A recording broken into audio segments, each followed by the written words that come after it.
Hello and welcome sa ating Go Live. How are you guys doing? This is Amy coming to you from Southern California. Yes. Let me just turn on my lights here. So, medyo under the weather po tayo dahil iba-iba ang panahon. Anyway, today we're gonna talk about something that's exciting, di ba? Yes. Ang ating pong topic today ay rediscovering your superpower after 40 and the mindset shift that changes everything.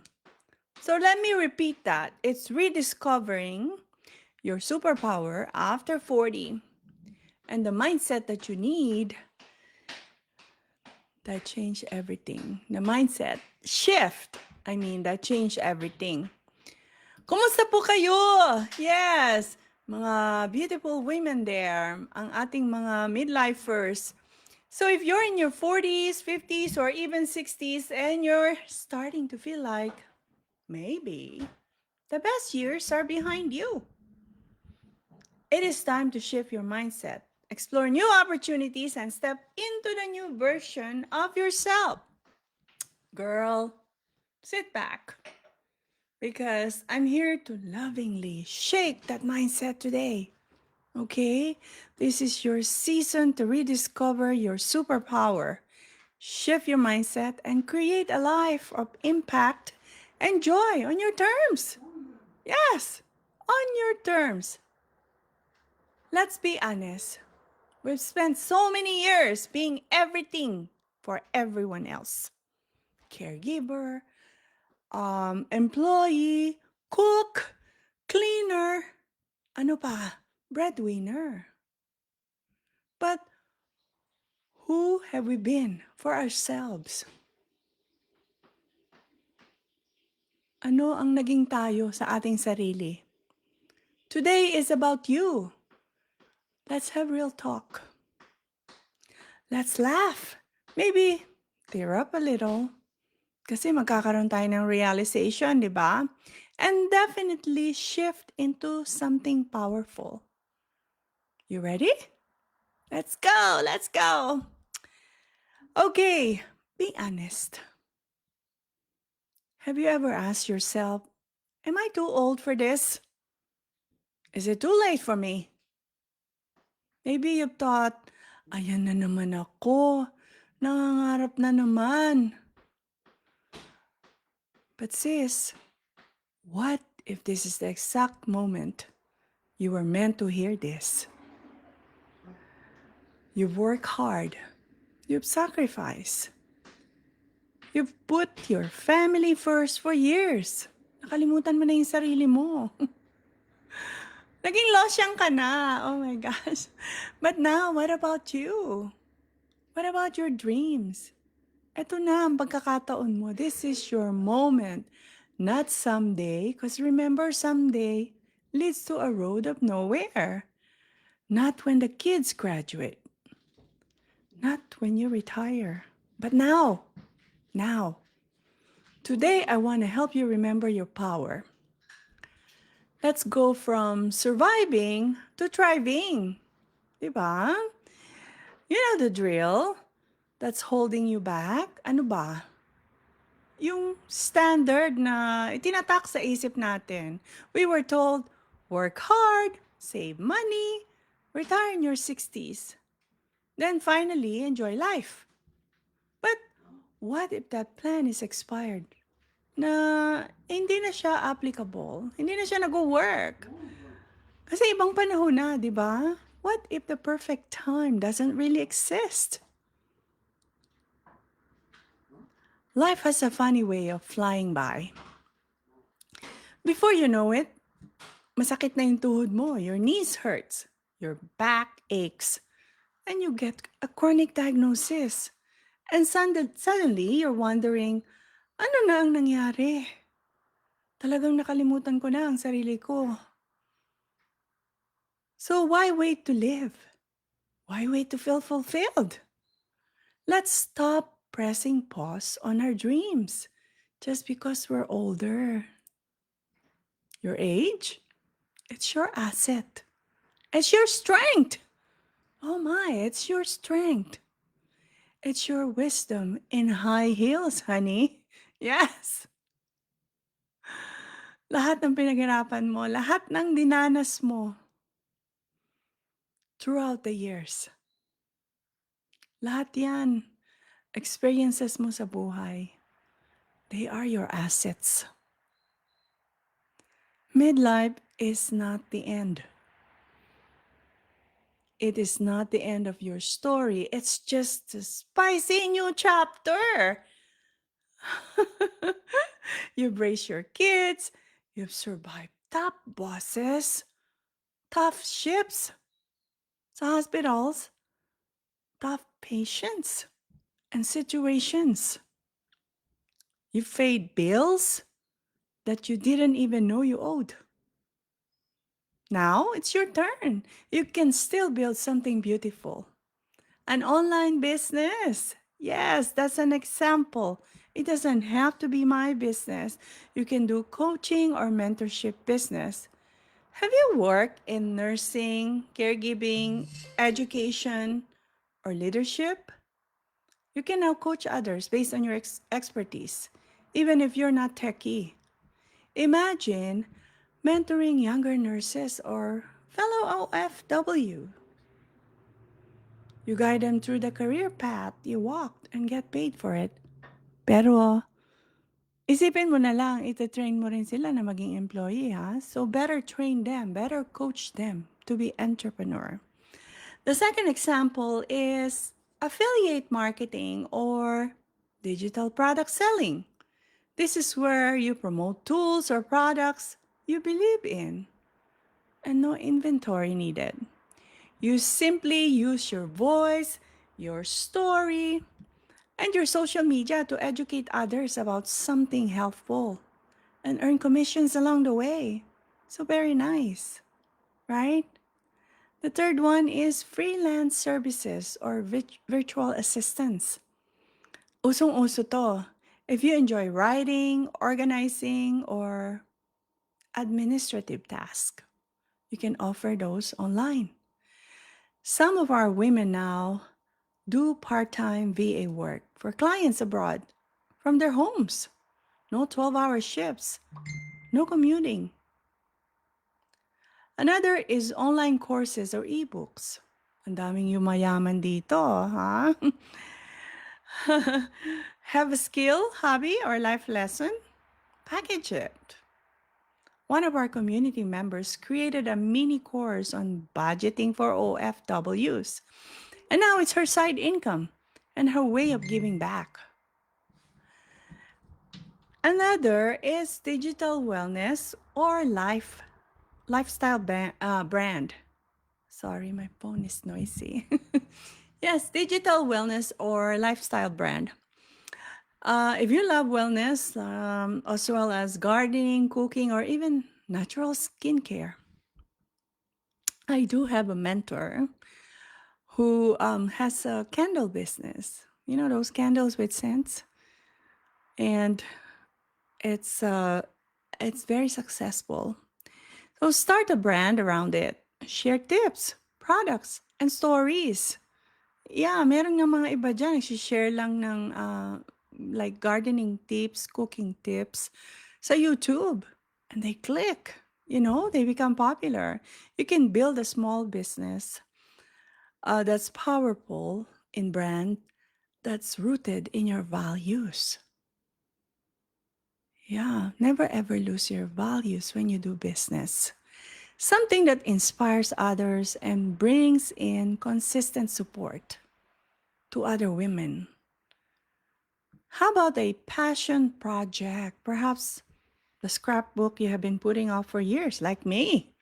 I have a lot of scrapbook products in my cabinet because when I bought those, I said, when I retire, I'm gonna put together all of this. And I have started years ago, but um, I haven't gone back to it again. Not everything has to be business right away. Sometimes it's just about creating something that lights you up. Yung talagang gustong-gusto mong gawin na matagal mo nang ipinu-put off, you know?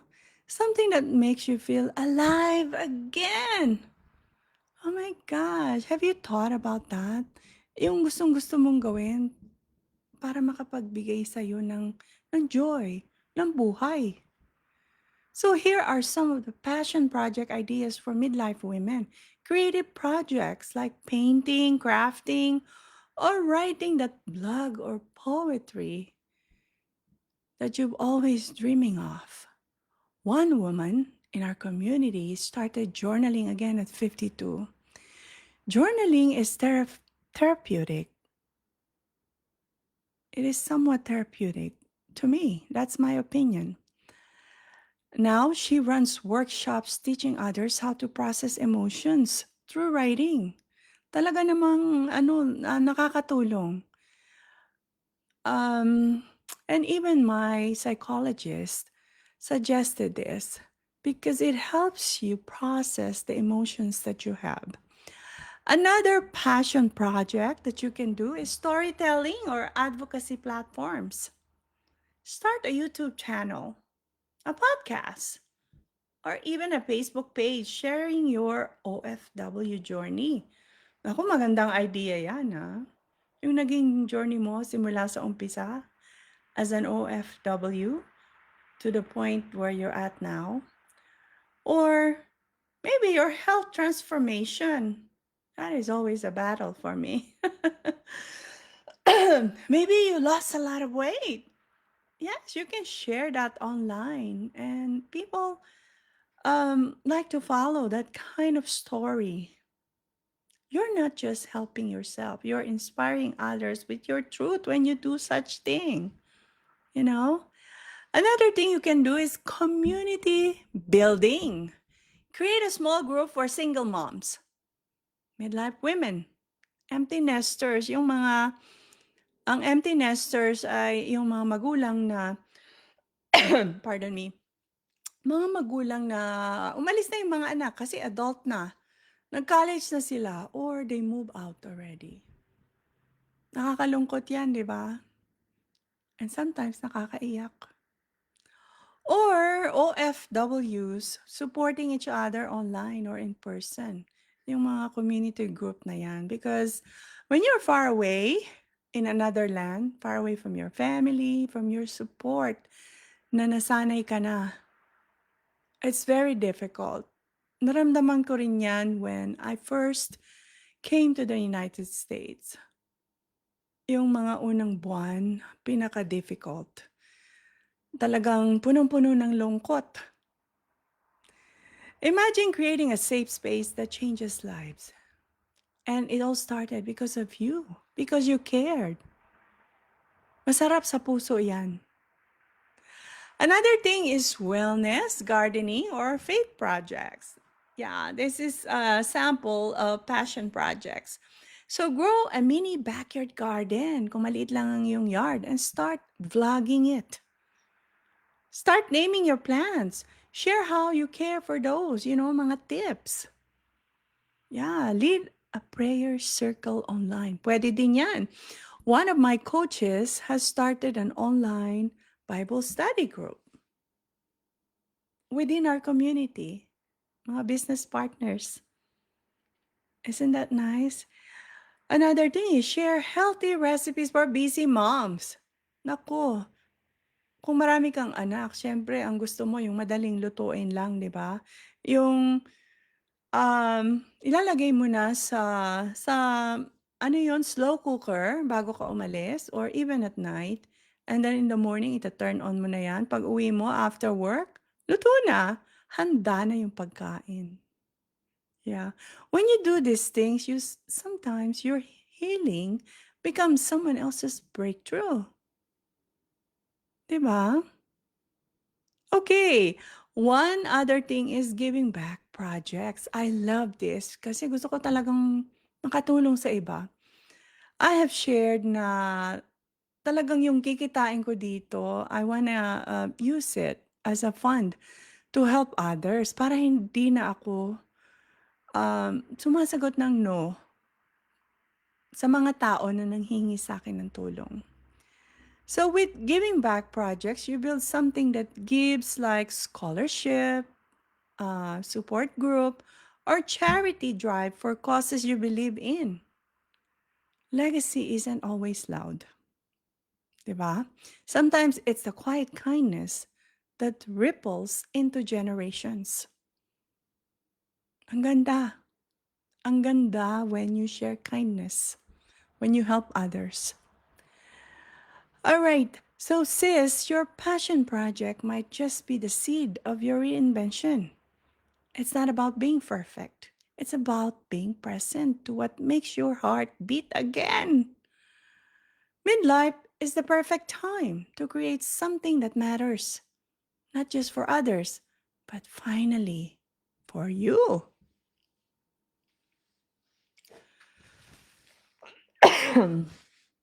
Sorry, sabi ko na sa inyo, I'm under the weather. Talagang nangangati yung throat ko. And it ripples, di ba? Kapag magkakasama kayo sa bahay and someone started with a cold and cough. That's my son.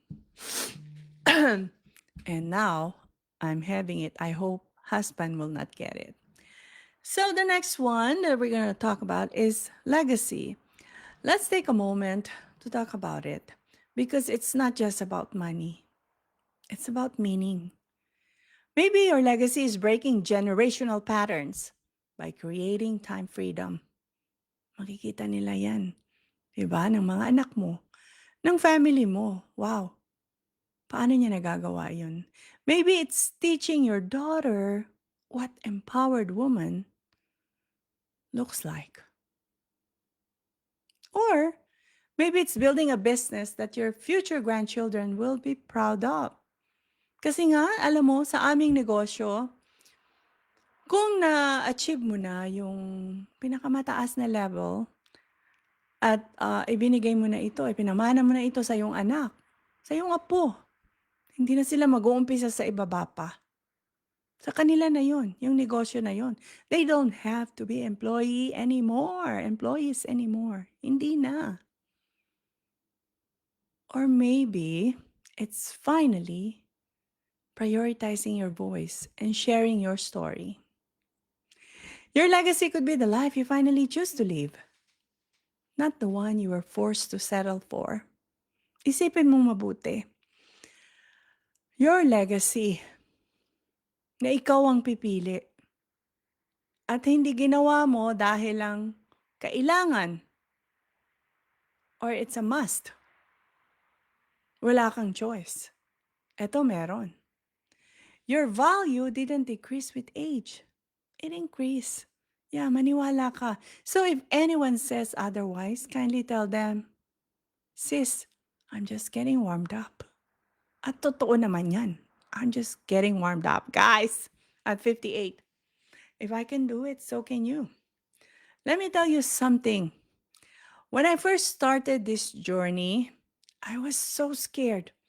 Talagang takot na takot, like a blind person na nangangapa. Like, Google pa more. Kind of scared, you know? Sige nga. I thought I'm too old. What if I fail? Who would even listen to me? Sige nga, sino makikinig sa akin? Hindi natin alam, meron palang nakikinig. Today, I'm busy. Kasi marami po tayong leads. Ano yan? Yan po ang mga nag inquire sa ating negosyo. At marami tayong potential na business partners. So, it's a good sign. And naisip ko rin dati, what would people I know think? Diba? Alam ko ang iniisip nila because I was there. I have made those kind of comments. I have thought the same thoughts, you know.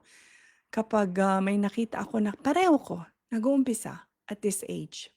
Sabi ko na nga sa inyo, I lost some friends sa negosyong ito. Hindi na sila nagko-contact sa akin the same way that they used to. Pero okay lang because I have gained much more. May kapalit sila. Dito mo nga malalaman kung sino yung tunay na tao, sino yung tunay mong kaibigan, 'di po ba? But here's the twist. Once I stopped asking for permission and started taking action, everything changed. Hindi ko nga alam na meron palang mga nanonood sa akin talaga. Hindi lang sila nagko-comment kasi nag-i-inquire sila later on sa negosyo. Wow! Sabi ko, there is power to this, really. Sa social media, hindi mo alam, nanonood pala sila, hindi lang sila nagko-comment, pero later on, haya na, makakatanggap ka ng message na, ano ba talaga yung ginagawa mo? Anong negosyo yan? Sige nga, i-share mo sa akin. Gusto ko ring magnegosyo. That kind of conversation. Na magugulat ka na lang, nanonood pala sila na hindi mo alam. 'Di ba? And I'm not alone. So many women in this community, nurses, OFWs, moms, even grandmas, have started something new in their 40s, 50s, and 60s. Marami yan sa community namin. Imagine, 250,000 na kami sa community. And guess what? They're not just making extra money, itong mga kababaihan na ito. They're feeling alive again. Yung weight na nandito sa shoulder nila, nandito sa mukha nila dahil hindi na sila masaya. Nawala. Because they're feeling alive again. They paid off debts, mga utang. They built confidence. Totoo, when you are learning something new, when you learn new skills, you build confidence. I can say that because I have experienced it. They found a community and they created freedom.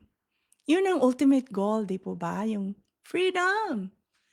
So if we can do it, you can too. You are not behind. You're just in your beginning. So okay lang. This is not a race. Di po ba? So here's the first step toward your reinvention. Ito ang kailangan mong gawin. How do you start? How do you start? I want to share with you. It's not by downloading 100 apps and learning them. No, no, no. You will be overwhelmed. It's not by building a website tonight. Hindi natin alam yan. Wala tayong alam dyan. Diba? Pero doon po sa aming training, sa company namin, ay itinuturo ito at video-based pa. Ha? When I did my website, I had my son help me. Kasi talagang wala akong alam. As in, zip, zero. Yes. But we went over it together. Kasi hindi rin naman expert ang anak ko. May mga alam siya, but not a lot. But he's better than me, ha? And hindi naman ito by knowing everything. Diba? Hindi ganun ang pag-uumpisa. Lahat tayo nagdadaan sa ganito. Lahat ng business partners sa community nagdaan sa ganito. So, saan mo uumpisahan? It starts here with a shift in mindset. If you keep telling yourself, I can't, hindi talaga. You won't be able to do it. Guess what? You won't. You won't be able to do it. But if you say, I'm willing to try, the world opens up for you for limitless possibilities.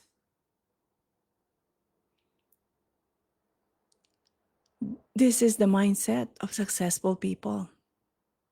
Kahit kanino ka pumunta na motivational speaker, ito ang ituturo sa'yo. You have to tell yourself, I'm willing to try. I will be successful.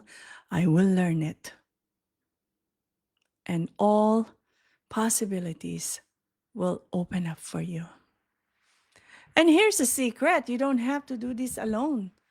Kaya nga tayo may community, di po ba? At hindi lang sa community ng ating negosyo. Meron po akong sariling community where you can belong. Yes. You can start small, you can start slowly, but you have to start. Yun ang main thing. You have to start. And if you're willing, I'm here. I will guide you.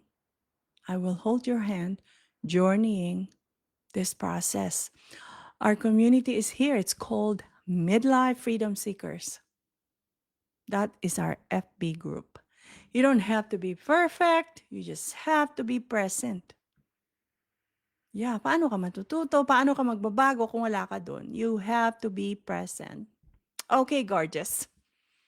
If this spoke to your heart even a little bit, comment mindset below. Yes, be brave. I'll personally message you. We'll talk. No pressure. No salesy vibes. Wala naman po tayong binibenta eh. Hindi po tayo nagbebenta.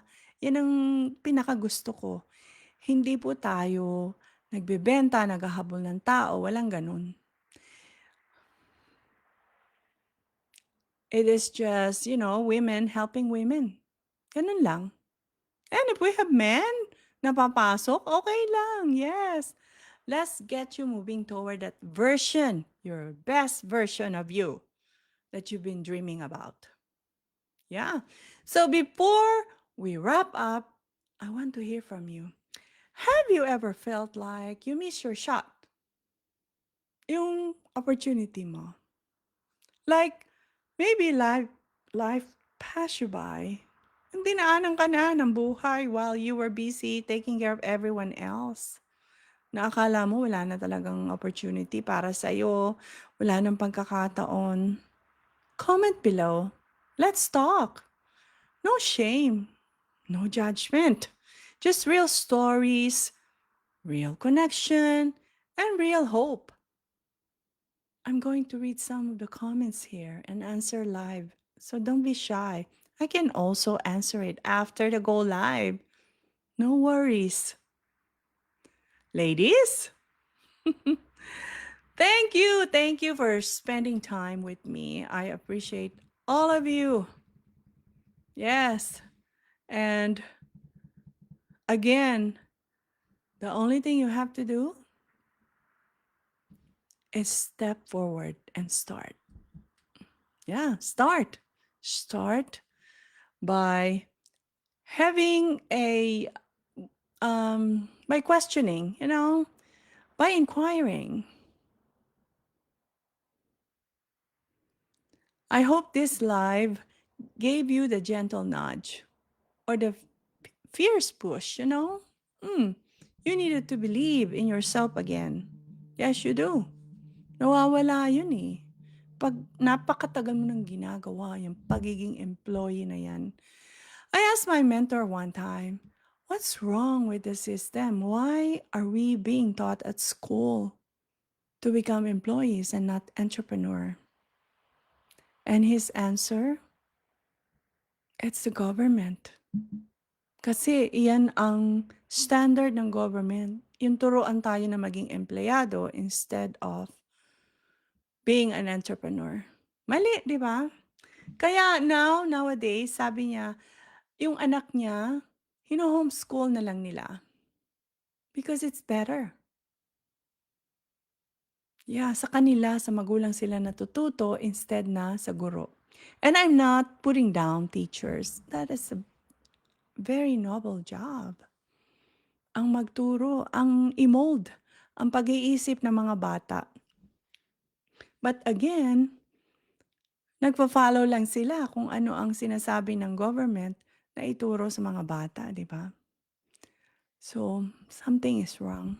And I realized that now na naging entrepreneur ako. Yeah. So remember, ladies, you are not done. You're just beginning. Let's reinvent with joy. Let's shift with courage. Let's rise together. Okay? I love you all and I'll see you in the comments and I'll see you on my next Go Live. Don't forget to comment mindset so I can send you the next steps. Okay? Mwah! Good day and stay powerful. Okay, don't forget Every day you wake up, say your gratitude. Thank you, thank you. You are awakened. You were given life again. It's the most precious blessing, and it's free that you get when you wake up. So say your gratitude. Your dreams and your goals are possible. Write them down. Do actions. Kasi kailangan combination of both. Don't just look at your goals and dreams every day, huh? Written in your notebook. You gotta do actions. Thank you so much, guys. I appreciate all of you. Let's see who would join me. Yes, thank you, Romeo. Thank you. God bless all of you. I'll see you soon again. Bye for now.